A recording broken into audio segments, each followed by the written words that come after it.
आज के दौर में जो मठ हैं, मंदिर हैं, क्या वो अपनी जवाबदेही निभा रहे हैं? जितने मठ मंदिर हैं, क्या वो अपनी रिस्पॉन्सिबिलिटियों को निभा रहे हैं? जितने मठ मंदिर हैं, क्या वो अपने जो उत्तरदायित्व है उसका निर्वहन कर रहे हैं? क्या वो ताकत के साथ ऐसी ताकतों के खिलाफ खड़े हुए हैं जो इस सभ्यता को नष्ट करना चाहती हैं? क्या वो पूरी ताकत के साथ ऐसे षड्यंत्रकारी लोगों के साथ के खिलाफ खड़े हुए हैं जो इस सभ्यता में घुस करके इसको नष्ट करना चाहते हैं? आज इस विषय को मैंने क्यों उठाया, आज इस बात को मैंने क्यों किया? क्योंकि समाज के अंदर जो सबसे बड़ी प्रॉब्लम है, अगर हम देखें सोसाइटी के अंदर जो सबसे बड़ी प्रॉब्लम है, जो सनातन सभ्यता में सबसे बड़ी प्रॉब्लम है, वो प्रॉब्लम इसमें घुसे हुए घुसपैठियों की वजह से है। जो श्रीलंकन्स आए और आकर के इस सभ्यता में घुस गए और उन्होंने धार्मिक स्थलों पे अपना कब्जा कर लिया, धर्म व्यवस्थाओं पे अपना कब्जा कर लिया, गलत अवधारणाओं को प्रचारित करके अपना कब्जा कर लिया। वो कंटिन्यू इस सभ्यता को अपमानित कर रहे हैं, कंटिन्यू उसको हरास कर रहे हैं।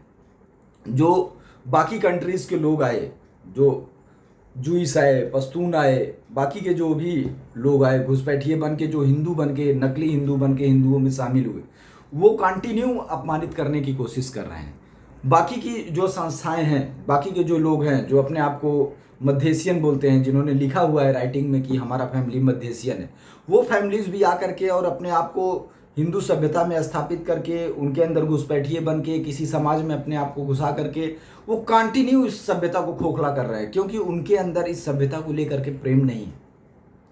इस सभ्यता में जन्मा हुआ ब्राह्मण अपनी जान दे देगा पर इस सभ्यता के खिलाफ नहीं जाएगा। इस सभ्यता में जन्मा हुआ क्षत्रिय अपनी जान दे देगा, इस सभ्यता के खिलाफ नहीं जाएगा। इस सभ्यता में जन्मा हुआ किसी भी समाज का आदमी, चाहे वो रक्षा तंत्र में हो, व्यापार तंत्र में हो, सेवा तंत्र में हो या किसी भी सेक्टर में हो, वो अपनी जान दे देगा, इसके खिलाफ नहीं जाएगा। ये इसकी प्रवृत्ति है।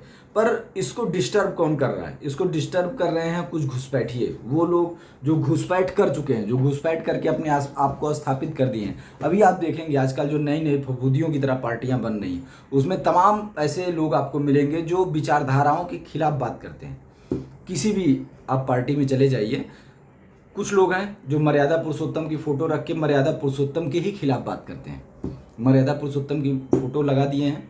मर्यादा पुरुषोत्तम ने ही इस धरती के ऊपर ग्राम पंचायत सिस्टम को जन्म दिया है, पर वही ग्राम पंचायत सिस्टम को रोक रखे हैं। मर्यादा पुरुषोत्तम ने ही इस धरती के ऊपर गायों के अभ्यारण्य क्षेत्र और चरण क्षेत्र का स्थापना किया। उसके पहले गायें चरती थी, जमीनें बहुत थे, चरते थे, पर इस सिस्टमेटिक सिस्टम को उन्होंने ही बनाया, ऐसा हमारे पूर्वजों का बोलना है। उसको डिस्टर्ब करके उन्होंने रखा हुआ है, पर सामने फोटो उनकी लगाए हुए हैं।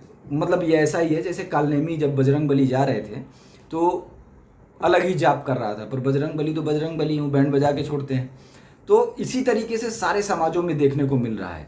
बाबा साहब अपना पूरा जीवन लगा दिए समाज सुधार के लिए, समाज को शिक्षा में डेवलप करने के लिए। उन्होंने पब्लिक को बार बार समझाया कि आप राजनीति में डेवलपमेंट करने के बजाय शिक्षा में डेवलपमेंट करिए। राजनीति में पार्टियों का दल नहीं है, ऐसे लोगों को भेजिए जो आपकी बात रख सकें। पर उनकी फोटो लगाए हुए लोग क्या बोलते हैं कि उनके फोटो के कारण मुझे भेज दो, मैं क्या कर रहा हूँ उसका मतलब नहीं है, समाज के लिए क्या करूँगा कोई उसका बैकग्राउंड नहीं है, कुछ भी उनका डिसाइडेड नहीं है, पर सिर्फ फोटो लगाया हूँ इसलिए मुझे जाना चाहिए।